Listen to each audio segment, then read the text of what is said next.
Signed up to a contract. Now, everybody in the world knew about Max Roach and Clifford Brown and their group, and they were blazing ahead. Now they had a very important gig coming up in Chicago at the Blue Note there. That was the biggest Blue Note, yeah. But at the same time, Harold Ann's father had fallen gravely ill, and he wasn't going to be able to make that important engagement. He had to go back to San Diego. So they got a replacement, some guy, yeah, I think he was from Brooklyn too. What was that guy's name? Oh, Sonny Rollins. Sonny Rollins replaced the other tenor player. Now during those days, the musicians, they didn't travel from one place to the other by airplanes. Are you kidding me? We took the bus and the trains, but mostly automobiles from place to place. I think that during that time, I rode in every model of car there was in existence, yeah. So, it was a time, the group had a few days before they were going to open.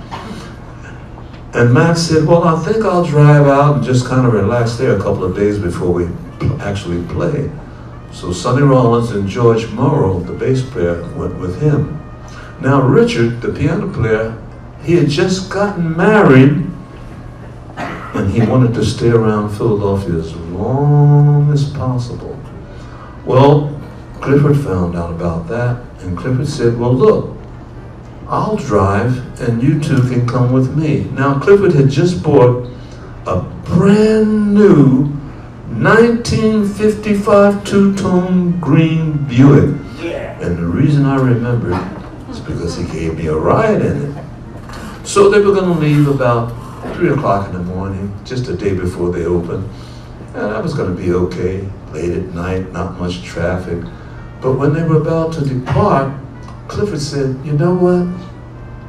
I'm kind of beat. I'm going to take a nap on the back seat. Richard, you or your wife drive. Well, Richard said, well, I'm kind of beat too. So he said, well, sweetheart, you drive. And I guess you could drive okay. But the problem was, it was raining torrents. And as she was about to pass one of those 18-wheelers, the spray from the back wheels overpowered the windshield wipers and she couldn't see clearly. And it was at that point that the road made an abrupt right turn. The truck made it, but she didn't see it. She ran off the highway and into a bridge abutment, and they were all killed instantly. I was playing in New York with Dizzy Gillespie at the Apollo Theater at the time, and we heard that he had been killed. But as we heard it, we heard the bell ring. It was time for us to go back on stage to play the next show.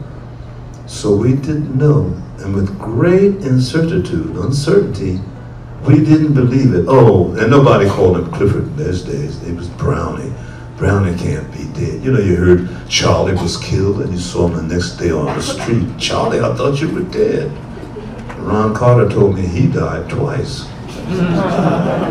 But we went ahead to play that show, and we opened with something loud and fast. It sounded like Happy Times. But I looked to my right and left, and everybody was crying. Because we loved Clifford, pardon me, Brownie. We loved Brownie, it couldn't be true. And I'll tell you, that was the weirdest show I ever played in my life. And when we finished the show, it was all on television, radios, and everything. Clifford Brown was dead. Boy, our hearts sank low. But we finished the Apollo Theater, and our next engagement was in Los Angeles, Hollywood. And we had a 2-week engagement there. So I thought, well, since we've got 2 weeks there, maybe I could put together a tune that people could remember this young musician who died at 25 years of age. So I went about writing slowly. And during those days, I used to write a tune in a couple of hours. But it took me almost the entire 2 weeks because I wanted every note, I wanted every interval to be Clifford Brown. And the time was almost up, the 2 weeks. And one night, toward the end of the 2 weeks, I came in with my uniform because I knew I wouldn't be going back to the hotel, so I was early. And Dizzy happened to come in early. And I said, now I've got an audience here. Maybe I've got something that's good, but maybe it's not as good as I think it is. So I asked him, did he have time to hear this thing that I was preparing in the name of Clifford? Put his trumpet case down on the table. I said, yeah, let me hear it. So it was just the two of us and the bartender washing glasses, you know, like you see in the movies. And I started to play the song. I got about 8 bars into the tune, and he opened his trumpet case, and I said, wow, he doesn't even know the tune and he's gonna try to play it with me. But he fooled me. He also took out a plastic flask that he kept kerosene in to lubricate his valves. And while I was playing my heart out, that's what he was doing, lubricating his valves. Then he poured the kerosene down the bell of the horn and he blew into it. Kerosene got all over me and the piano. Oh, I was so discouraged. But I finished. And when I finished, he put the trumpet down and he said, Benny, that's beautiful. I said, what? Wow. And then he said something that I never expected him to say. Can I record it? Well, he asked me what was the name of it. I didn't have a name then, but I told him I was thinking about calling it I Remember Clifford. He says, I have a recording coming up with Norman Granz in a month. And Norman Granz was the one behind Jazz and Philharmonic, if you're old enough to remember him. Now, at the same time, we had an 18-year-old trumpet player in the band, and he had a recording coming up in 2 weeks. Blue Note Records latched onto him. His name was Lee Morgan, because he was a part of Dizzy's band during that time. And he heard the tune, and he wanted to record it. Lee Morgan was the first one to record I Remember Clifford, followed by Dizzy Gillespie, and maybe you remember a trumpet player named Donald Byrd. Yeah. Donald Byrd was the third one, yeah. The fourth one, I got a surprise. I'd written this tune for a trumpet player, and I thought it would be a piece that trumpet players would play. Sonny Rollins recorded it.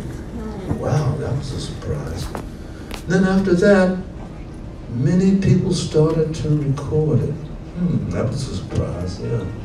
Now, I went to Japan with Ron Carter, and those Japanese, man, if any Japanese was a jazz fan, and you said to him out of the blue, who played third alto with Benny Golson in 1937? Wham! They'd tell you just like that.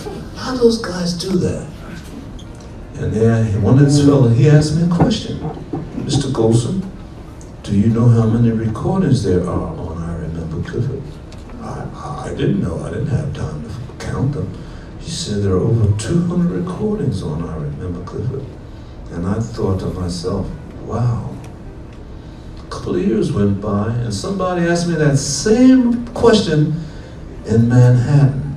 There were over 400 recordings on I Remember Clifford. And I found out that I Remember Clifford was played at weddings where the musicians were involved, and sadly at funerals. Nobody played it at divorces. But I remember I was in Copenhagen, Denmark, and I was on my way into the club, but there was a musician standing there waiting for me, and he said, do you have a minute? I said, sure. And he told me that his wife had died a couple of weeks before, and they played I Remember Clifford. And then he went into great detail, and you know what? Both of us stood outside the club crying. That's how deep it got. Now, last year somebody asked me how many recordings. I don't know why they keep asking me. Over 500 recordings on I Remember Clifford. I play this tune so much, it's coming out of my ears and my nose. But every time I play it, I wonder what would have happened if Clifford Brown hadn't been killed. We can only imagine by all the wonderful things that he left behind. Until this very day, I miss Clifford Brown, and I remember Clifford.